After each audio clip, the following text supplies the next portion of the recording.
Hello students, welcome to Balkrishna classes YouTube channel.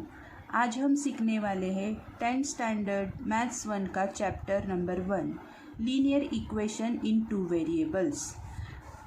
अब linear equation in two variables में क्या होता है?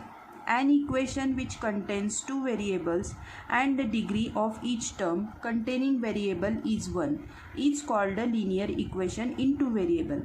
मतलब क्या है कि ऐसा एक इक्वेशन जिसमें दो वेरिएबल्स है, two variables, and the degree of each term containing variable 1, उसमें से हर एक टर्म में जो वेरिएबल है उसकी डिग्री 1 होती है, उसे बोलेंगे हम linear equation in two variables. इसमें क्या बताया है कि ये जो एक इक्वेशन हम देख रहे हैं, ax plus by plus c equals to 0, ax plus by plus c, ये जो है इक्वेशन का क्या है? General form. ये है इक्वेशन का जनरल फॉर्म। इस इक्वेशन में x एंड y, ये जो है x एंड y, ये दोनों क्या है? वेरिएबल्स है। ये दोनों क्या है? वेरिएबल्स। इस इक्वेशन में x एंड y ये दोनों वेरिएबल्स है, और a b c ये क्या है? ये रियल नंबर है, रियल नंबर।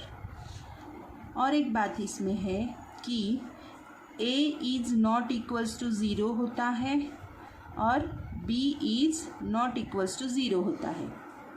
कैसे? क्योंकि a और b यहाँ पे बताया, देखो a और b इनकी जगह पर समझो 0 होगा तो ये linear equation in one variable हो जाएगा। a और b इन दोनों की जगह पर 0 होगा तो ये क्या बन जाएगा? Linear equation in one variable ऐसे हो जाएगा। ओके, तो इसका एक एग्जाम्पल देखते हैं, लीनियर इक्वेशन। अब हमने जस्ट सिंपल एक एग्जाम्पल लिया, 3x equals to 4y minus 12। ये एक सिंपल सा इक्वेशन है। तो इसको हम जनरल फॉर्म में लिखेंगे तो कैसे होगा? इसको हम जनरल फॉर्म में लिखेंगे तो ये कैसे बनेगा? 3x minus 4y plus 12 is equals to 0। ये क्या बन गया इस इक्वेशन का? ये बन गया जनरल फॉर्म। क्या बन गया? General form. ठीक है, अब आगे बढ़ते हैं। ओके स्टूडेंट्स, अब इस टेक्स्ट बुक में पेज नंबर 1 पर एक एक्टिविटी बताई है, वो हम पहले सॉल्व करके देखते हैं। ओके, अब इसमें हमें कुछ इक्वेशंस दिए हुए हैं। ये जो इक्वेशन है उन्होंने पूछा है कि ये इक्वेशन जो दिए हुए हैं वो linear equation in two variables है या नहीं। तो पहले हम फर्स्ट इक्वेशन देखते हैं, 4m plus 3n is equals to 12। Okay, हम ही इसको सॉल्व करते हैं। ये इक्वेशन बताया है 4m plus 3n is equals to 12। ये linear equation in two variable है या नहीं, इसको हम कैसे डिसाइड कर सकते हैं? तो हाँ, ये linear equation in two variable है। कैसे? क्योंकि यहाँ पर दो वेरिएबल्स है, m और n। कौन से है? m और n, ये दो वेरिएबल्स है। तो इन दोनों वेरिएबल्स की डिग्री क्या है? इन दोनों वेरिएबल्स की डिग्री 1 आती है।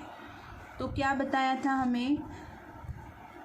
Linear equation in two variables में कैसे होता है? जो वेरिएबल्स दिए हुए हैं उनकी डिग्री 1 होनी चाहिए ईच टर्म। ओके, इसीलिए ये लीनियर इक्वेशन इन 2 वेरिएबल्स है। अब दूसरा देखते हैं, दूसरा कौन सा बताया है यहाँ पर। हाँ, ये है 3x² - 7y = 13। तो ये लीनियर इक्वेशन इन 2 वेरिएबल्स है या नहीं? तो नहीं है, नो। कैसे? क्योंकि यहाँ पर ये जो x है, x और y, x एंड y, ऐसे 2 वेरिएबल्स यहाँ पे बताए हैं। तो यहाँ x की डिग्री क्या है? x की डिग्री 2 है, 2 है। तो हमें वेरिएबल की डिग्री x और y दोनों की डिग्री 1 चाहिए होती है। तो यहाँ पे x की डिग्री 2 बताई है। तो ये लीनियर इक्वेशन इन 2 वेरिएबल्स नहीं है। अब तीसरा इक्वेशन है √2x - √5y = 16। ये लीनियर इक्वेशन इन 2 वेरिएबल्स है क्या? तो हाँ, ये है, यस। कैसे? इसमें 2 वेरिएबल्स है, x और y, ये 2 वेरिएबल्स है। इन दोनों की डिग्री क्या आती है? इन दोनों की डिग्री क्या है? 1 है। देखो यहाँ 1 है, इसीलिए ये लीनियर इक्वेशन इन 2 वेरिएबल्स है। अब 4th वन देखते हैं क्या है। ओके स्टूडेंट्स, अब 4th इक्वेशन बताया है 0x + 6y - 3 = 0। तो ये लीनियर इक्वेशन इन 2 वेरिएबल है या नहीं? इसमें हम कैसे दिखा सकते हैं? 0x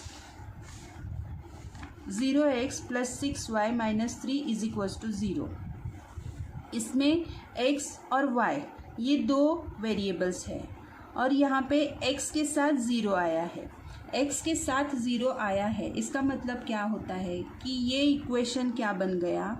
ये इक्वेशन लीनियर इक्वेशन इन 1 वेरिएबल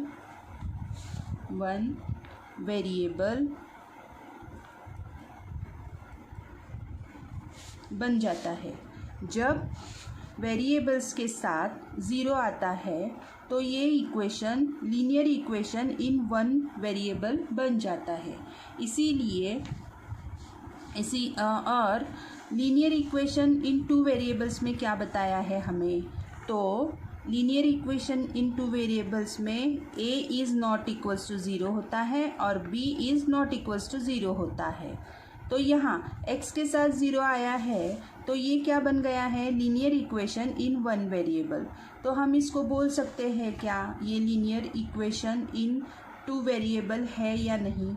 नहीं है, इसको नो बोल सकते हैं। ओके, अब नेक्स्ट इक्वेशन देखते हैं। कौन सा बताया है? 0.3x + 0y - 36 = 0। कौन सा बताया है? 5th equation 0.3x + 0y - 36 = 0। तो ये जो इक्वेशन है लीनियर इक्वेशन इन 2 वेरिएबल्स है या नहीं? कैसे डिसाइड करेंगे? तो ये नहीं है। कैसे? क्योंकि यहाँ पर y के साथ देखो, यहाँ 2 वेरिएबल्स है, x और y, ये दोनों वेरिएबल्स है यहाँ पर। और y के साथ क्या आया है? y के साथ 0 आया है, y के साथ 0 आया है। इसका मतलब ये होता है, तो इसमें एक ही वेरिएबल है x। इसमें कौन सा वेरिएबल है? बस एक ही वेरिएबल बचता है x और y के साथ 0 आ गया है। तो ये वेरिएबल, तो ये जो इक्वेशन है कौन सा इक्वेशन बन गया? Linear equation in one variable, ये कौन सा इक्वेशन बन गया? Linear equation in one variable, क्योंकि यहाँ y के साथ 0 आया है। और हमें क्या बताया है? Linear equation in two variables में a is not equals to 0 होता है और b is not equals to 0 होता है, पर यहाँ पर y के साथ 0 आया है, इसलिए ये linear equation in one variable बन गया। तो ये जो इक्वेशन हमें बताया है, ये लीनियर इक्वेशन टू नहीं है, linear equation in two variable नहीं है। ओके, अब नेक्स्ट। ओके स्टूडेंट्स, अब नेक्स्ट इक्वेशन हमें बताया है 4x + 5y = 4। ये linear equation in two variable है या नहीं? तो ये है, लेकिन हम देखा जाए तो ये जो इक्वेशन है 4x + 5y = 4, ये जो है लीनियर इक्वेशन नहीं है, नॉट लीनियर इक्वेशन, ये लीनियर इक्वेशन नहीं है। पर हम इसको लीनियर इक्वेशन में रिड्यूस कर सकते हैं। कैसे? इसको हम लीनियर इक्वेशन में रिड्यूस कर सकते हैं। रिड्यूस कर सकते हैं कैसे? तो देखिए, यहाँ पे 4 × 1/x है, तो इसमें हम क्या कर सकते हैं? 1/x को a अज्यूम कर लेते हैं, अज्यूम करते हैं। ओके, और जो 5 × 1/y है, तो यहाँ पे 1/y को हम 1/y को b एज्यूम करते हैं। 1/y को क्या करेंगे? b एज्यूम करेंगे। तो इससे क्या हो जाएगा? तो इससे होगा नया equation 4 × a + 5 × b = 4। Okay students, ये क्या बन गया? 4 × a + 5 × b = 4। तो ये क्या बन जाता है कि 4a + 5b = 4। तो ये क्या बन गया? ये तो हमारा बन गया लीनियर इक्वेशन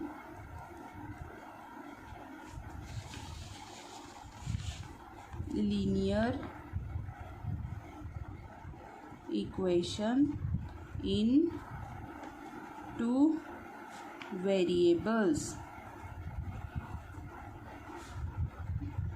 बन गया। ये क्या बन गया? Linear equation in two variables.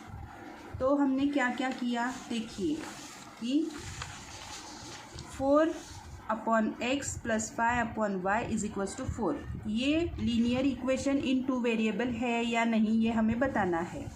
तो इसको, ये तो लीनियर इक्वेशन नहीं है, तो हम इसको लीनियर इक्वेशन में रिड्यूस कर सकते हैं। क्या किया?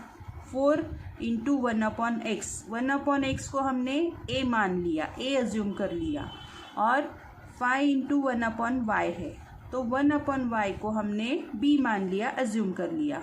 तो क्या बन गया? 4 × a + 5 × b = 4। ओके, फिर ये इक्वेशन हो गया 4a + 5b = 4। तो ये क्या बन गया? Linear equation in two variable. तो ये वाला जो इक्वेशन है 4/x + 5/y = 4, ये linear equation in two variable है। ओके, अब नेक्स्ट 7th। नेक्स्ट क्या बताया है कि 4xy - 5y - 8 = 0। 4 xy minus 5y minus 8 is equals to 0। ये linear equation in two variable है या नहीं, ये हम कैसे डिसाइड कर सकते हैं? इसमें देखिए x और y, x और y ये दोनों वेरिएबल्स हैं, एक साथ आए हैं। दोनों वेरिएबल्स क्या है? साथ में आए हैं। ठीक है। और x और y इन दोनों की डिग्री क्या है? दोनों की डिग्री क्या आई है? 2 है। तो linear equation in two variable में क्या होता है? दोनों वेरिएबल्स की डिग्री क्या होनी चाहिए? 1 होनी चाहिए। क्या होनी चाहिए? डिग्री 1 होनी चाहिए। Linear equation in two variables में दोनों वेरिएबल्स की डिग्री 1 होनी चाहिए। तो ये है क्या? Linear equation in two variables नहीं है। तो इसको हम बता सकते हैं ये linear equation in two variables नहीं है। ओके। अब इसमें और एक कंसेप्ट बताई है। ओके स्टूडेंट्स, पेज नंबर 2 पर देखिए क्या बताया है। पेज नंबर 2 पर simultaneous linear equation. When we think about two linear equation in two variables at the same time, they are called simultaneous equation। इसका मतलब क्या है कि जब दो linear equation in two variables, ऐसे जो दो लीनियर इक्वेशन टू वेरिएबल्स हम एक साथ लेंगे, एक साथ लिया जाता है तो उसे हम साइमल्टेनियस इक्वेशन बोल सकते हैं। समझे क्या? दो linear equation in two variables को एक साथ लिया तो उसको हम बोलेंगे साइमल्टेनियस इक्वेशन। लास्ट ईयर हमने सीखा था एक वेरिएबल को एलिमिनेट करके साइमल्टेनियस इक्वेशन को कैसे सॉल्व करना है, ये लास्ट ईयर हमने सीखा था। ओके। तो आज के वीडियो में बस इतना ही। आगे आने वाले वीडियो में हम फर्स्ट एक्सरसाइज करेंगे 1.1। ओके।